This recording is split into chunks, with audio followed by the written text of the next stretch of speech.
Amém. Hoje o evangelho é bastante intrigante, meus irmãos, porque apresenta uma recusa chocante.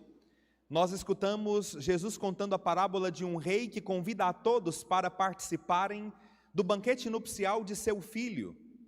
E de repente, o mais óbvio que deveria acontecer, eles aceitarem, não é o que acontece. Aqueles convidados todos recusaram estar no banquete preparado pelo rei.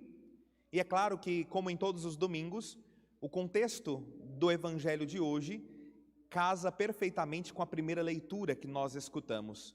A primeira leitura fala justamente de um lugar preparado para nós, onde não haverá choro, onde não haverá morte, onde não haverá doença, onde não haverá nenhuma das calamidades que nós encontramos neste mundo. Mas surpreendentemente, como no evangelho, também no concreto da nossa vida, nós encontramos pessoas que continuam dizendo, eu não quero. Quando nós olhamos para o evangelho, a impressão que dá é que todos deveriam aceitar, e de fato seria o melhor.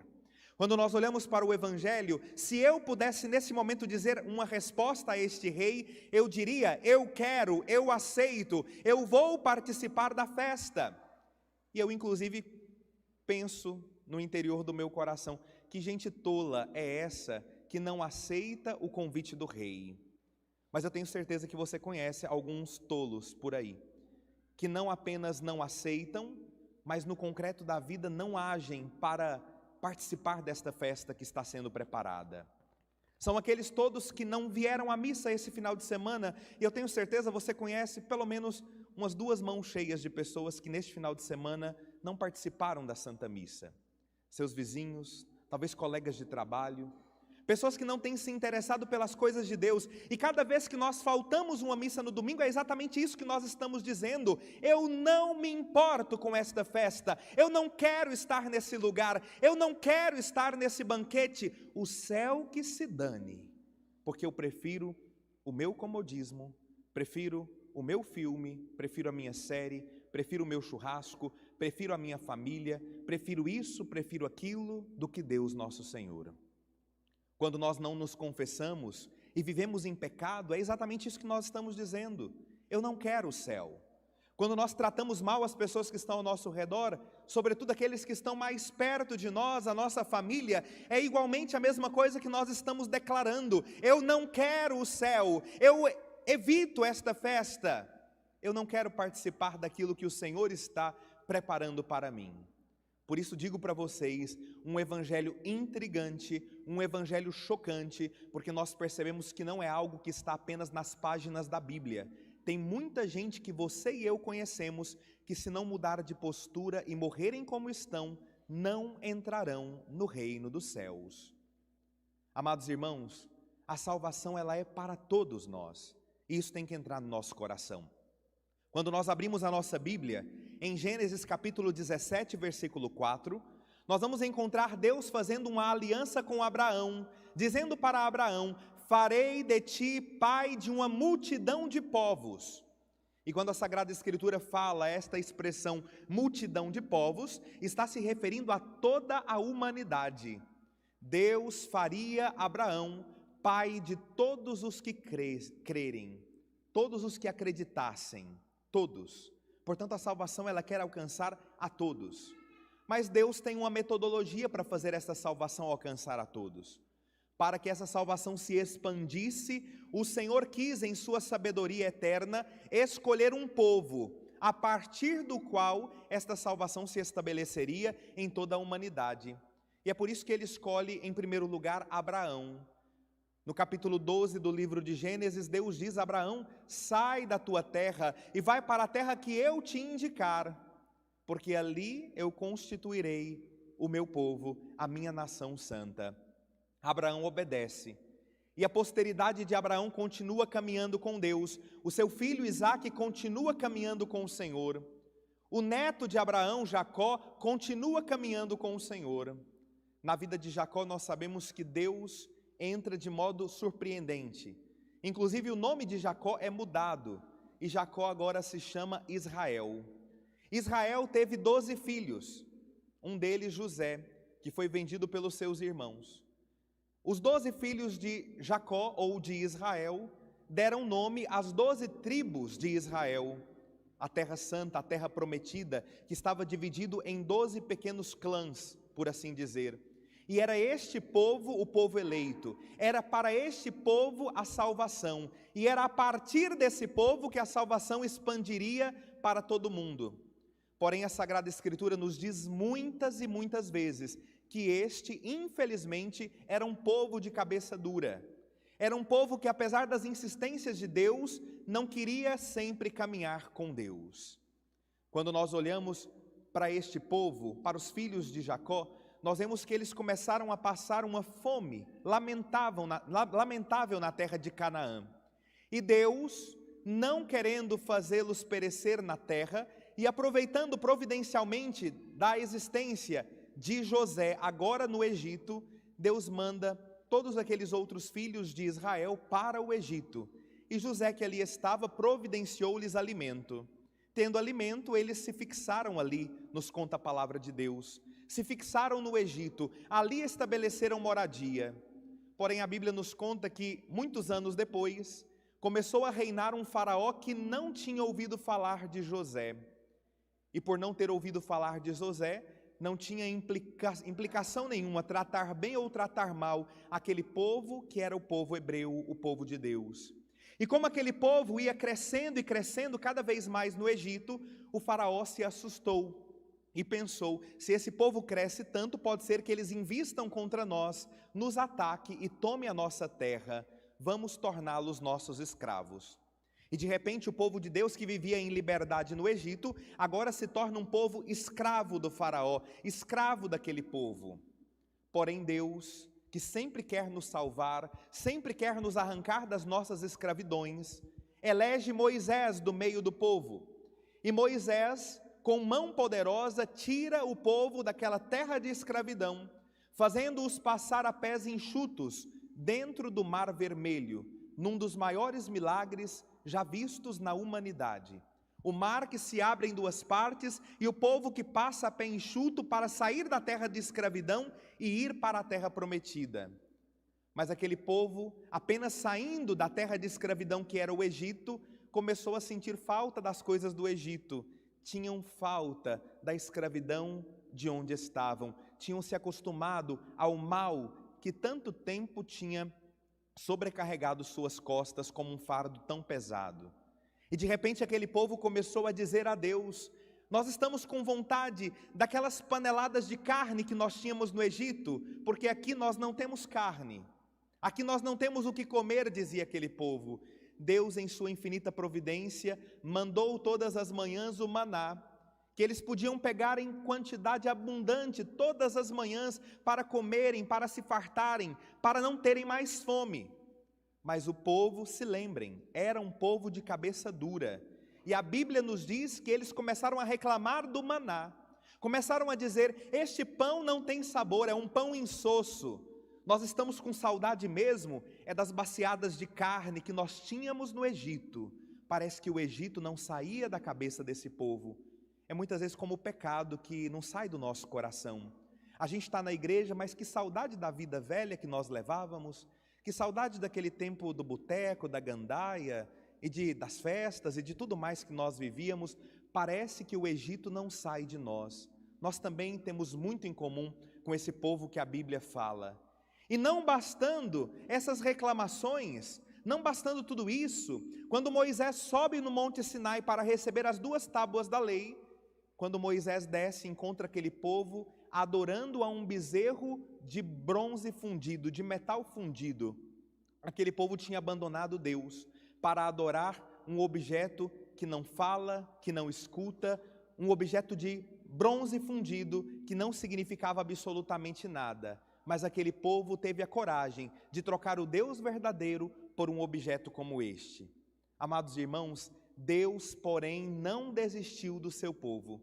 Fez com que eles entrassem na terra prometida, fez com que eles passassem por aquele deserto, e na providência divina, todo aquele caminho foi acompanhado por Deus pessoalmente.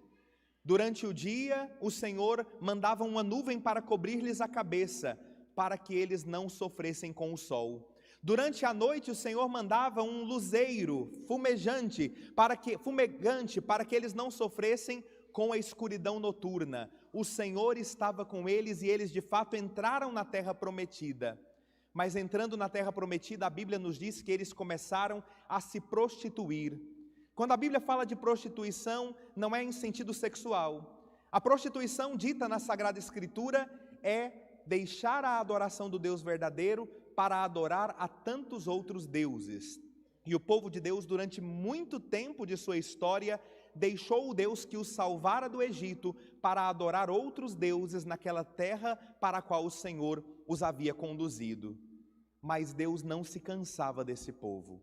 Deus mandou profetas para orientar o povo, e o povo matou os profetas. Deus mandou juízes para falar àquele povo, e o povo não deu ouvidos aos juízes. Deus mandou na plenitude dos tempos o seu próprio filho, nascido judeu, judeu como eles eram judeus, nascido povo do seu povo, gente de sua gente, raça de sua raça. Jesus foi totalmente como eles, com exceção do pecado, mas eles igualmente não deram atenção para Jesus.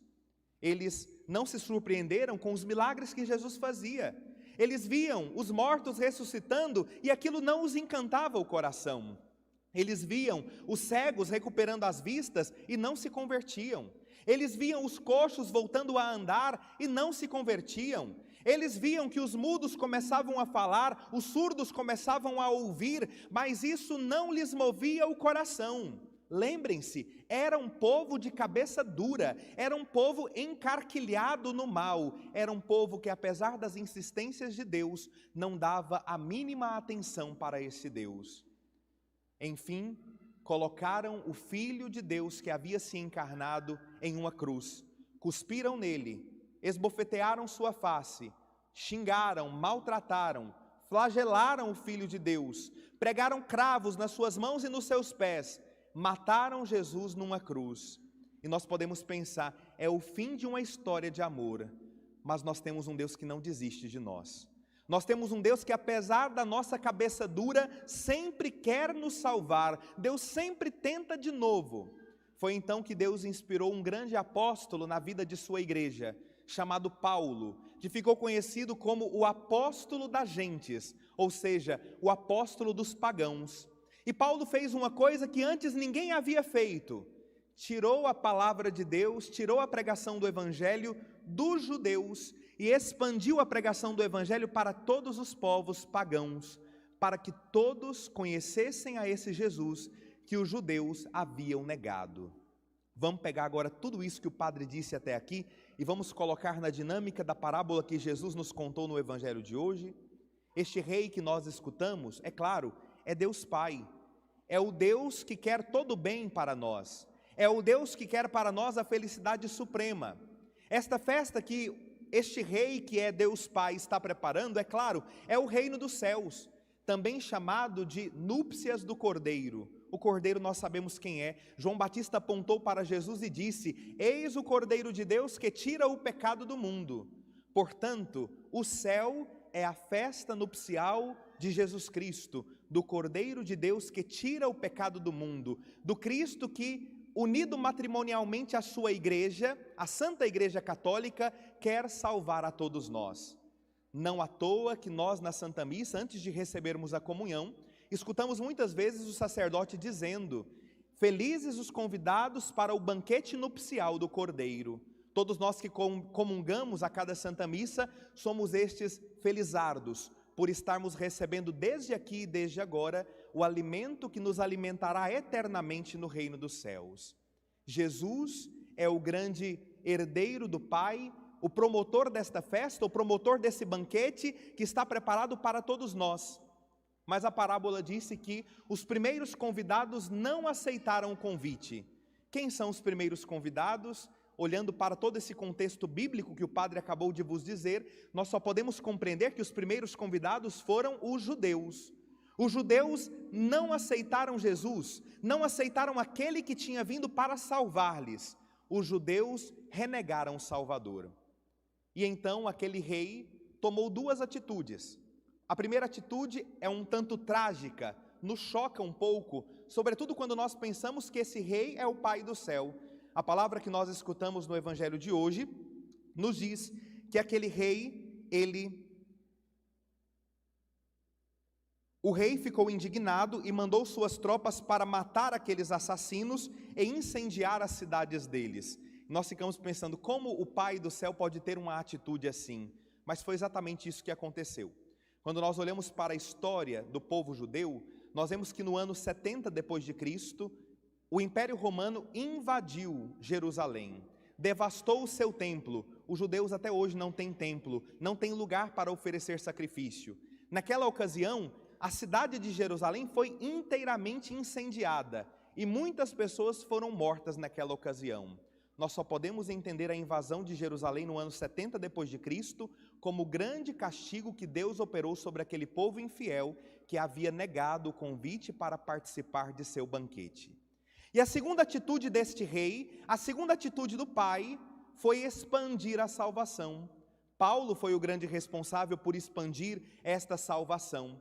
E então o rei da parábola disse: ide até as encruzilhadas das cidades, das ruas, e chamai a todos, reuni a todos, bons e maus. Eu quero te convidar a dar uma olhadinha para essas pessoas que estão aqui na igreja ao seu redor. Dá uma olhadinha para frente, para a esquerda, para a direita, dá uma bisbilhotadinha atrás, quem está aí atrás de você. Eu quero te convidar a perceber, meus irmãos, esse segundo grupo de convidados somos nós. A salvação se expandiu e chegou até nós. Aqueles primeiros não aceitaram e Deus convidou agora o segundo grupo, que somos nós. Perceberam que aqui na igreja tem gente boa, mas também tem gente que não é tão boa assim? Bons e maus. O Senhor nos reuniu a todos aqui e nós estamos aqui. E justamente a igreja é o lugar, por natureza, daqueles que não são bons. Eu já dizia isso para vocês em outras ocasiões, não se escandalizem quando alguém que não é tão bom chega na igreja, faz parte da natureza da igreja. O Senhor quis convidar bons e maus para estarem reunidos em um mesmo lugar, na igreja, para que mudem o coração, para que se convertam, para que enxerguem a dinâmica que o próprio Cristo quer nos ensinar de transformação da alma. Só que tem um detalhe importante que no final da parábola de hoje nos foi apresentado. Depois de convidar esse segundo grupo de pessoas, este rei veio ao encontro dessas pessoas.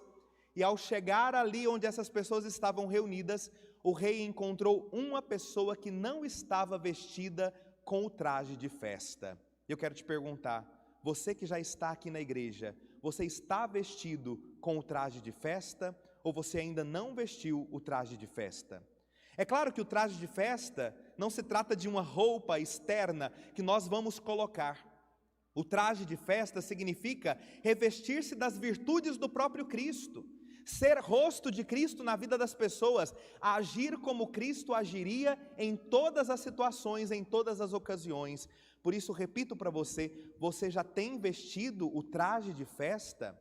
Foi horrível o que o rei fez com aquele que foi encontrado sem o traje de festa. O rei colocou para fora, definitivamente.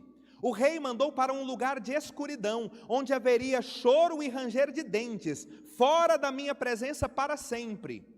E isso também acontecerá com aqueles que estão dentro da igreja, mas no dia de sua morte forem encontrados sem o traje de festa, sem as boas obras, sem as virtudes de Cristo. Por isso eu digo para vocês, o nosso trabalho, meus irmãos, ele é enorme. Porque em primeiro lugar, nós temos que convencer os que estão lá fora, os que não estão na igreja ainda, a virem para a igreja. Porque o Senhor quer convidar a todos, bons e maus. E quem é que vai convidar a todos? Nós que já estamos aqui dentro da igreja. Você precisa, como missão de cristão, trazer todos os que você conhece para a Santa Igreja Católica. É a nossa missão. Porque nós sabemos, fora da igreja não tem nem possibilidade de salvação. Quem não veio à missa esse final de semana já se excluiu da salvação. É claro que não definitivamente. Se confessarem seus pecados e voltarem, terão novamente a chance de serem salvos. Mas se não voltarem, eles perderam definitivamente a salvação. Portanto, o primeiro trabalho nosso é trazer os que estão fora aqui para dentro. Porque o Senhor quer convidar a todos, repito, bons e maus. Não fique intimidado pensando, fulano de tal já fez muita coisa ruim, não vou convidá-lo para a igreja. Pelo contrário, É justamente porque ele fez muitas coisas ruins que ele deve, em primeiro lugar, ser convidado para a igreja. Mas nós precisamos prestar atenção, porque tem uma segunda atitude que nós devemos tomar. Nós devemos, depois de estar aqui, reunidos onde o Senhor quer que nós estejamos, na sua igreja, nós precisamos vestir esses trajes de festa. Nós não podemos esquecer disso, irmãos. Não basta estar na igreja, tem que estar vestido com as vestes de Cristo. Não basta estar no salão dos convidados, era preciso estar vestindo o traje de festas para ser salvo. Portanto, vista o traje de festa.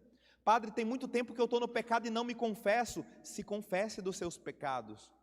Padre, eu não sou de vir à igreja todos os domingos, eu venho quando dá. Não falte mais nenhum domingo na sua vida. Venha todos os domingos na Santa Missa. Padre, eu sou daqueles que rezo todos os dias apenas um Pai Nosso e um Ave Maria, quando o sono não me pega primeiro à noite. Cuidado, porque se você não for íntimo desse Jesus, se você não for íntimo desse Rei, pode ser que você seja encontrado sem as vestes da salvação. Meus irmãos, enquanto houver vida, há esperança. A primeira leitura nos disse que há um lugar belíssimo preparado para nós, e eu digo para vocês, esse lugar é preparado para você. Esse lugar é preparado para mim, e cabe apenas a cada um de nós decidir se queremos ir para o céu ou se não queremos ir para o céu. A decisão está apenas na sua mão. Você vai para o céu se você quiser, você vai para o inferno se você quiser, você vai para onde você quiser, porque Jesus morreu na cruz para que você fosse salvo. Portanto, é possível, está nas tuas mãos a decisão. Conta-se certa vez que um homem muito sábio foi confrontado por um jovem que trazia em suas mãos uma borboleta, porém as suas mãos estavam fechadas. Aquele jovem perguntou ao sábio: a borboleta que eu trago nas minhas mãos, ela está viva ou está morta? E aquele sábio sabia, se ele dissesse está viva, ele imediatamente esmagaria a borboleta nas mãos e ao abrir as mãos mostraria para o sábio a borboleta morta. Mas se ele dissesse está morta, ele simplesmente abriria as mãos e aquela borboleta que estava viva sairia voando. Ele queria contrapor o sábio. Porém o sábio, sendo realmente de grande sabedoria, respondeu para aquele jovem: a decisão está nas tuas mãos. Você tem o poder de decidir se ela está viva ou se está morta. A mesma coisa eu digo para vocês hoje sobre o destino eterno de cada um de vocês. Está nas tuas mãos. Você decide. O Senhor assim disse, o Senhor assim o quer, está nas tuas mãos, você manda. Se você for bom, você será salvo. Se você for mau, você será condenado. Por isso, vista as vestes da salvação, queira se salvar, não sejamos como estes da parábola de hoje que recusaram a salvação. Deus quer nos dar o céu, e isso cabe apenas a nós escolhermos. Eu quero o céu. Se você quiser o céu também, sejamos todos nós de Cristo, vivamos todos nós aquilo que o Senhor deseja que nós vivamos. Louvado seja nosso Senhor Jesus Cristo.